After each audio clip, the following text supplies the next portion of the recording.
primera pregunta es para Jimena.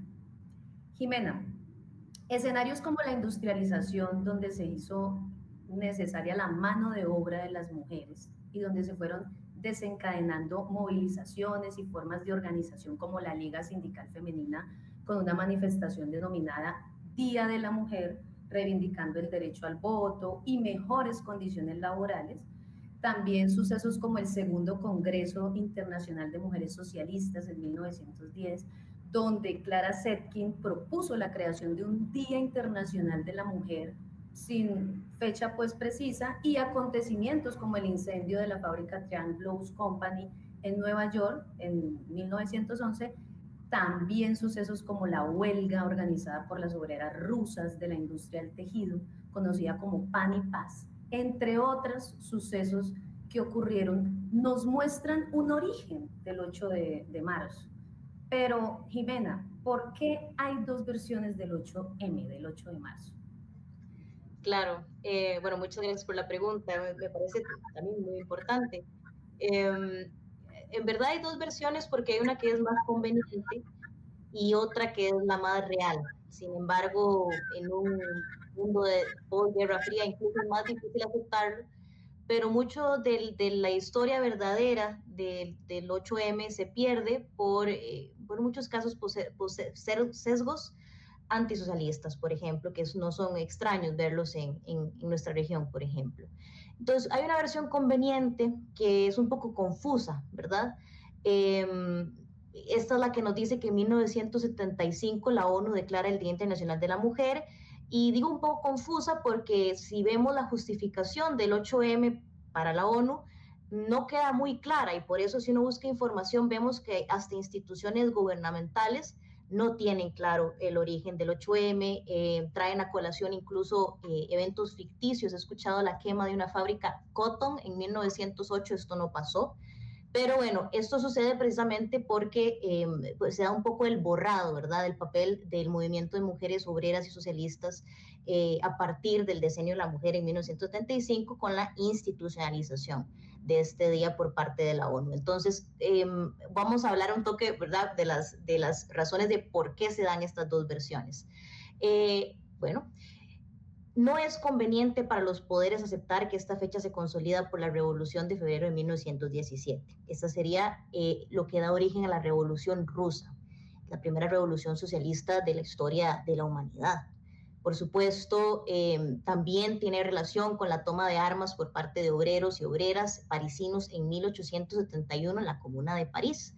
Fundamental este hecho donde el lugar de la mujer en la participación política se vuelve fundamental, ¿verdad? Son las mujeres quienes toman, por ejemplo, quienes toman los cañones por parte del ejército, y es quienes logran pues empezar la resistencia también por estas fechas de marzo. Entonces, por eso es que se empieza a hablar de estas fechas de marzo como los días para conmemorar el Día Internacional de la Mujer. Es más conveniente afirmar que una serie de luchas confusas, como las que estaba explicando el origen, difíciles de concretar, llevaron a que finalmente la ONU magnánimamente conformara el 8M como el Día de la Mujer en el 75. Sin embargo, como les había mencionado anteriormente, se elimina totalmente su contenido de clase. Sin embargo, a partir de esto es que se inicia el diseño de la mujer, tiene sus elementos positivos, pero vemos que de igual forma se pierde un poco de la intención original detrás del Día Internacional de la Mujer Trabajadora que se funda en estos movimientos obreros. La intención de este día, por supuesto, siempre ha sido los derechos políticos de la mujer, pero los derechos políticos de la mujer como apenas un escalón más en la lucha por la emancipación de toda la clase trabajadora. Era una intención de llamar a las mujeres que a finales del siglo XIX y principios del XX, aunque ya se estaban formando parte de las filas del proletariado en las fábricas, aún no, bueno, estamos hablando de que era una época donde había mucho analfabetismo, por supuesto mucho analfabetismo político y por supuesto muchísimo machismo.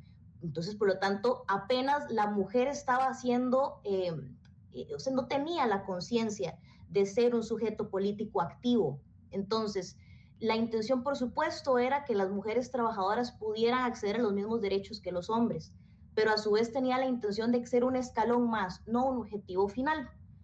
El feminismo de la patronal, o el feminismo hegemónico de la ONU y entidades crediticias internacionales, de alguna forma, a través de 1975, el decenio de la mujer y demás, buscó encasillar al movimiento de mujeres y mantenerlo como una suerte de disidencia política controlada, en donde los poderes de partidos incluso hegemónicos como el Partido Demócrata estadounidense, ¿verdad? Que todos sabemos que, bueno, son unos que están por el Estados Unidos corporativo, que pues, son belicistas, ¿verdad? Y todas las cosas del mundo.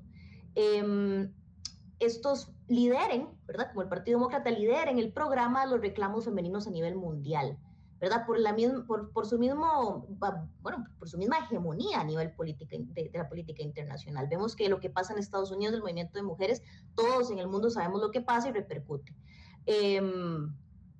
Entonces, es una forma de institucionalización del movimiento de mujeres como parte de las mismas instituciones que sostienen el sistema capitalista. A su vez, lo que nos prometen es este feminismo hegemónico y de patronal son simplemente políticas simbólicas. Es decir, no se tiene claro si se llega al poder, este feminismo hegemónico, si realmente tiene un objetivo claro con respecto a cómo cambiar el estado de las cosas para mejorar la condición de las mujeres, o si simplemente lo que le interesa es posicionar mujeres poderosas en el poder. Entonces, bueno, esto de nuevo, ¿por qué entonces se dan estas dos versiones? Porque existe una versión conveniente, una versión que la cual no se le hacen muchas preguntas. Existe una versión compleja, una versión incómoda, una versión que buscaba sacar a las mujeres de la política convencional y al contrario, que el movimiento de mujeres fuese un movimiento independiente y que buscara la emancipación no solamente de la mujer, sino de toda la clase trabajadora. Entonces, como vemos, esto por supuesto no es la versión más conveniente, es la versión más compleja. Y en eso creo que solo teníamos unos pocos minutos, básicamente podemos enmarcarlo. Dale, bueno, Jimena, muchísimas gracias. Eso es súper clave, clave. Y desde Mujeres con Criterios, sí, en este live dijimos, tenemos que explicarlo muy bien, cuál es ese origen